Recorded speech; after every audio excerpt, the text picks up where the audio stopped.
Hello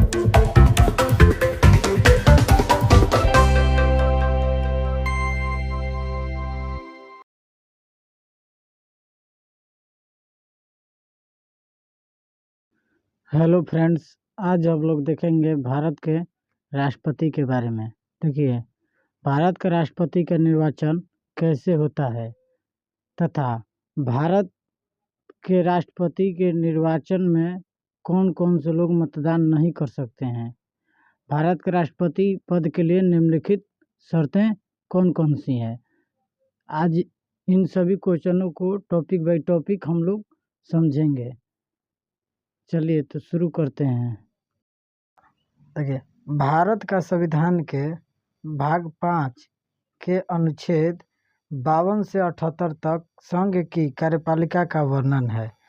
Bharat के संविधान के भाग 5 के अनुच्छेद 52 से 78 तक संघ की कार्यपालिका का वर्णन है। संघ की कार्यपालिका में राष्ट्रपति, उपराष्ट्रपति, प्रधानमंत्री, मंत्रिमंडल तथा महान्यायवादी शामिल होते हैं। देखिए, संघ की कार्यपालिका में राष्ट्रपति, उपराष्ट्रपति, प्रधानमंत्री, मंत्रिमंडल, महान्यायवादी शामिल होते हैं। भारत का राष्ट्रपति भारत का राज्य का प्रमुख होता है।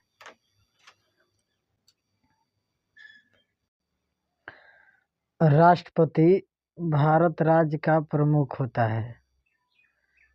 भारत का राष्ट्रपति देश का प्रथम नागरिक भी होता है। देखिए, राष्ट्रपति भारत का प्रथम नागरिक है और राष्ट्र की एकता, अखंडता एवं सुदृढ़ता का प्रतीक है। भारत का राष्ट्रपति भारत का प्रथम नागरिक है और वह राष्ट्र की एकता, अखंडता एवं सुदृढ़ता का प्रतीक है। देखिए, राष्ट्रपति का निर्वाचन कैसे होता है। देखिए, राष्ट्रपति का निर्वाचन जनता का प्रत्यक्ष रूप से नहीं करती। राष्ट्रपति का निर्वाचन जनता प्रत्यक्ष रूप से नहीं करती, बल्कि एक निर्वाचन मंडल के सदस्य द्वारा उनका निर्वाचन किया जाता है। एक निर्वाचन मंडल के सदस्यों द्वारा उनका निर्वाचन किया जाता है। इसमें निम्नलिखित लोग शामिल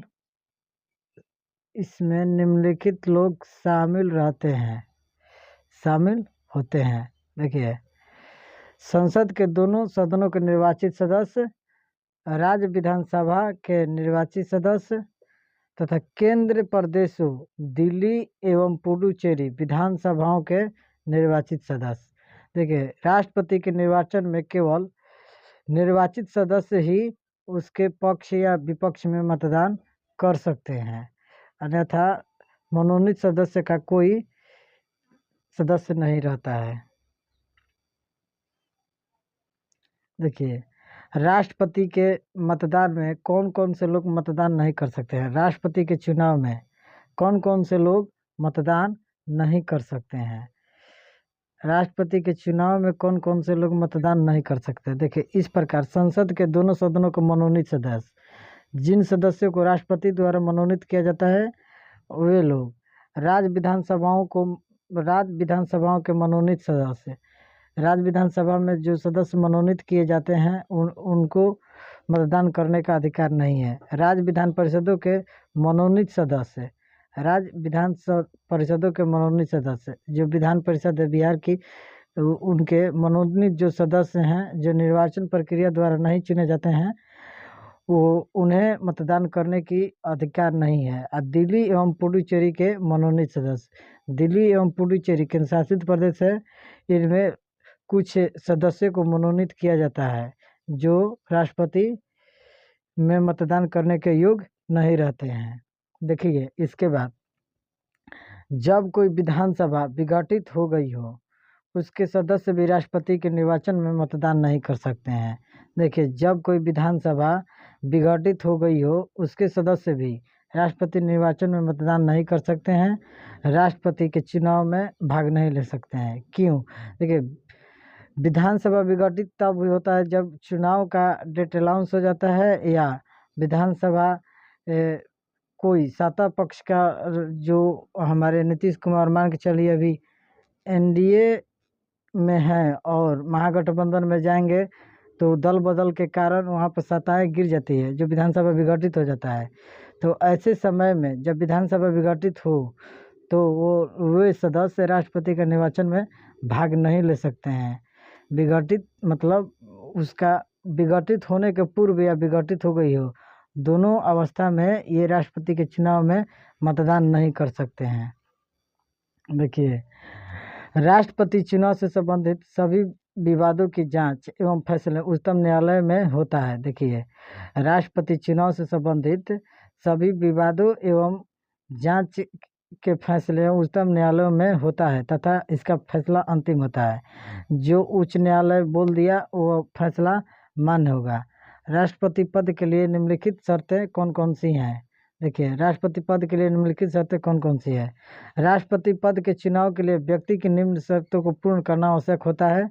वह भारत का नागरिक होना चाहिए, उसका उम्र लगभग 35 वर्ष पूर्ण कर चुका हो, मतलब वह व्यक्ति 35 वर्ष की आयु पूर्ण कर चुका हो जो राष्ट्रपति चुनाव के लिए मनोनीत उम्मीदवार होगा, और वह लोकसभा का सदस्य निर्वाचित होने के लिए मान्य हो। जो व्यक्ति लोकसभा सदस्य निर्वाचित होने के लिए मान्य होता है वह राष्ट्रपति का चुनाव लड़ सकता है। राष्ट्रपति निर्वाचन हेतु कोई भी व्यक्ति किसी भी लाभ के पद पर ना हो, चाहे वो सरकारी पद हो या प्राइवेट सेक्टर हो, कोई भी लाभ के पद पर नहीं रहना चाहिए। देखिए नोट, राष्ट्रपति एवं उपराष्ट्रपति किसी राज्य का राज्यपाल अथवा संघ अथवा राज्य के मंत्री किसी लाभ के पद पर नहीं माना जाता है। देखिए, राज्यपाल या संघ के मंत्री, केंद्रीय मंत्री या बिहार के मंत्री जो हैं वो लाभ के पद पर नहीं माना जाता है। इस प्रकार वह व्यक्ति राष्ट्रपति पद के लिए उम्मीदवार घोषित हो सकता है। जो कोई पद पर नहीं है और जो कोई लाभ के पद पर व्यक्ति नहीं है वह राष्ट्रपति पद के लिए घोषित हो सकता है। देखिए, इसके अतिरिक्त राष्ट्रपति चुनाव के लिए नामांकन के लिए उम्मीदवार कम से कम 50 प्रस्तावक एवं 50 अनुमोदक होने चाहिए। देखिए, जो व्यक्ति राष्ट्रपति चुनाव के लिए अपना उम्मीदवारी घोषित करता है तो उसको कम से कम 50 प्रस्तावक एवं 50 अनुमोदक होने चाहिए। देखिए, प्रस्तावक किन्हें कहते हैं? जो प्रस्ताव लाने वाला या रखने वाले को प्रस्तावक कहते हैं। जैसे कि कोई व्यक्ति चुनाव लड़ रहा है, इसका प्रस्ताव जो रखता है वो उसी को प्रस्तावक कहा जाता है। राष्ट्रपति चुनाव में अनुमोदक वह निर्णायक सदस्य होते हैं जो किसी उम्मीदवार को वोट देने के लिए अपनी सहमति देते हैं। कम से कम 50 सांसदों की मतलब सहमति होनी चाहिए। अगर आप राष्ट्रपति चुनाव लड़ रहे हैं तो कम से कम 50 सदस्यों की सहमति होनी चाहिए। देखिए, यहाँ पर लिखा, राष्ट्रपति में अनुमोदक वह निर्वाचक सदस्य होते हैं जो किसी उम्मीदवार को वोट देने के लिए अपनी सहमति देते हैं। यही है, राष्ट्रपति के 50 प्रस्तावक एवं 50 अनुमोदक होने चाहिए नामांकन के लिए।